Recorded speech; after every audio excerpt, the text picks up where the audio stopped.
libatkan Allah dalam segala urusan kita. Kita mengharapkan kemenangan, maka mintalah kepada yang memberikan kemenangan. Mintalah kepada Allah. Jangan tinggalkan sholat. Apalagi banyak kemudahan-kemudahan dalam perjalanan kita nantinya. Dari Palu misalnya ke Papua, itu adalah perjalanan seorang musafir. Banyak kemudahan, rukhsah yang diberikan oleh Allah Subhanahu wa ta'ala kepada kita. Sholat bisa dijamak, sholat bisa dikosor, karena status kita sebagai musafir. Bahkan dalam keadaan menjaga perbatasan-perbatasan, ada namanya sholatul khauf, sholat dalam menjaga keamanan-keamanan, perbatasan-perbatasan. Dan itu tentu kajiannya sangat panjang yang tidak mungkin kita bahas dalam waktu yang singkat di atas mimbar ini. Sebagaimana kita membawa bekal kita dengan persenjataan untuk makan dan minum, latihan dan seterusnya sebagai bekal kita untuk menjadi abdi-abdi negara yang sejati, yang ikhlas, yang mengharapkan ridha dan kemenangan dari Allah Subhanahu wa ta'ala. Maka persiapkan juga bekal yang paling utama, bagaimana keimanan kita, baik di sini maupun di tempat yang lain, iman kita tetap terjaga. Makanya dalam hadis tadi, jagalah Allah, maka Allah akan menjaga kalian. Jagalah Allah, maka kalian akan mendapati Allah ada di hadapan kalian. Artinya Allah akan siap membantu kalian. Jamaah yang dimuliakan oleh Allah Subhanahu wa ta'ala, cukup menjadi pelajaran kepada kita ketika Nabi sallallahu alaihi wasallam di perang Uhud, bagaimana Nabi sallallahu alaihi wasallam dan sahabat-sahabatnya diberikan kepada kita kisah ini, kisah ini sampai kepada kita, pasti ada pelajaran-pelajaran yang sangat berharga. Bagaimana para sahabat Nabi banyak yang terbunuh, hampir 70 orang. Bahkan seorang sahabat yang dijuluki dengan singa Allah,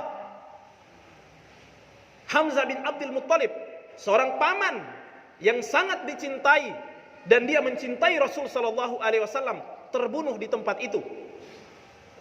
Kemudian sahabat-sahabat Nabi, syuhada Uhud yang terbunuh di sana, yang mana pada saat itu kaum muslimin lengah.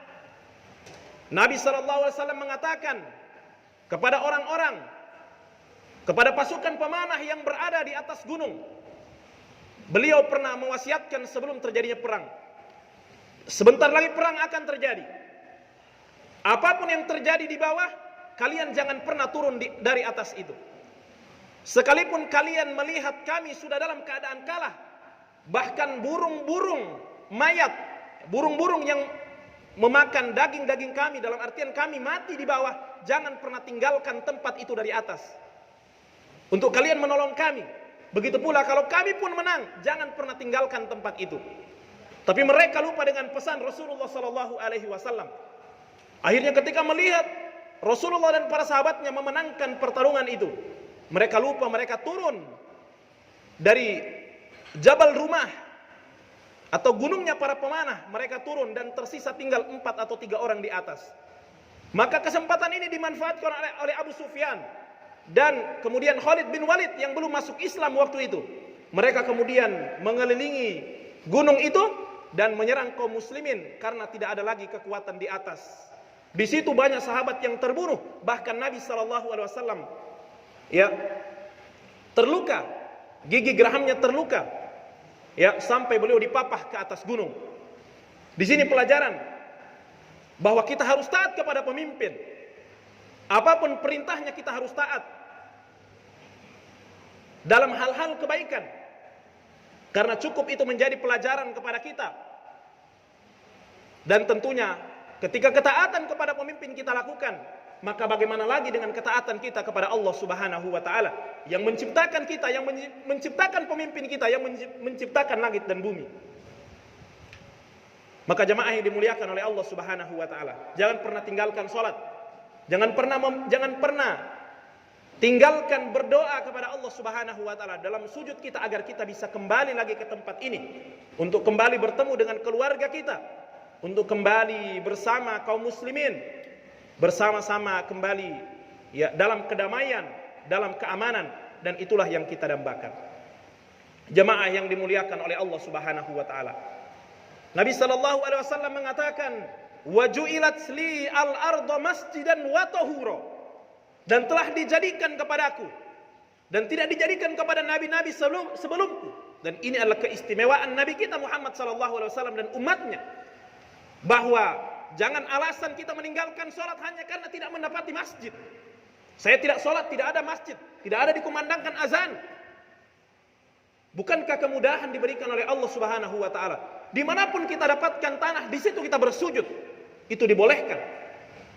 Karena Nabi SAW mengatakan, "Wa ju'ilat li al-ardu masjidan wa tahura." Karena telah dijadikan kepadaku masjid atau tempat sujud itu adalah tanah yang kita pijak. Kecuali kuburan, tidak boleh sholat di sana. Kecuali kamar mandi, tidak boleh sholat di sana. Tapi selain itu, tanah yang lapang, di hutan, di pinggir pantai, kita bisa sholat. Lalu apa alasan kita untuk kemudian meninggalkan sholat? Karena ini merupakan kewajiban jamaah sekalian yang pasti akan kita lewati. Sehari semalam 5 kali harus kita lakukan. Kalau Nabi SAW yang telah diampuni dosanya, ma taqaddama min dzambihi wa ma ta'akhkhar, yang telah lalu maupun yang akan datang, kakinya masih bengkak, sampai bengkak ketika melakukan sholat. Sampai-sampai Aisyah mengatakan, "Ya Rasulullah, bukankah dosamu telah diampuni oleh Allah yang dulu maupun yang akan datang? Lalu kenapa sampai seperti ini engkau sholat?" Maka Nabi SAW mengatakan, "Afala akuna abdan syakura?" Salahkah aku jika menjadi hamba-hamba yang bersyukur? Pernahkah kita sebagai prajurit misalnya, kita sholat sampai bengkak-bengkak kaki kita? Mungkin kalau latihan iya. Pernah kita sholat sampai bengkak kaki kita? Jarang terjadi. Tapi minimal kita tidak pernah tinggalkan sholat 5 waktu kita.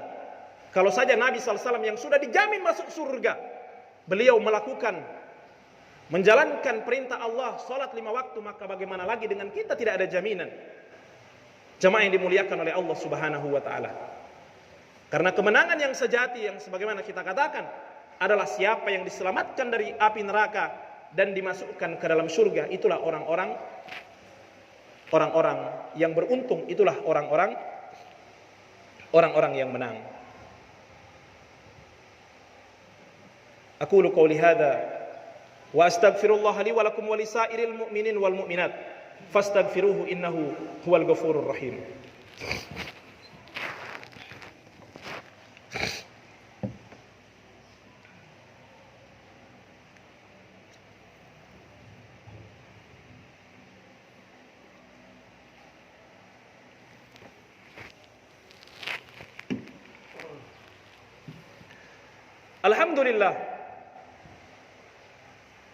Alhamdulillahilladzi hadana li hadza wa ma kunna linahtadiya laula an hadana Allah.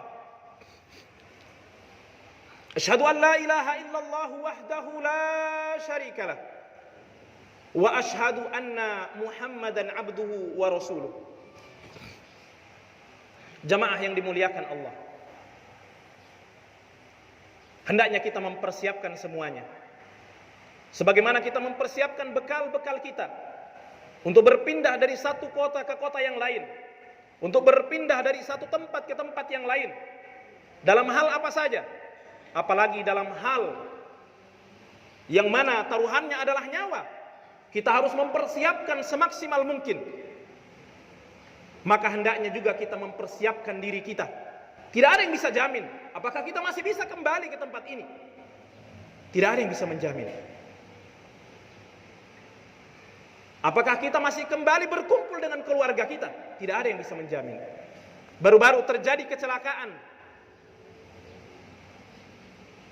di Jakarta. Seorang artis bersama suaminya bahkan masih sempat menulis status. Ternyata itu adalah perjalanan terakhirnya. Dia tidak akan tahu kalau itu adalah kematiannya menuju ke sana. Andaikan dia tahu, mungkin dia akan hindari. Begitulah kehidupan kita.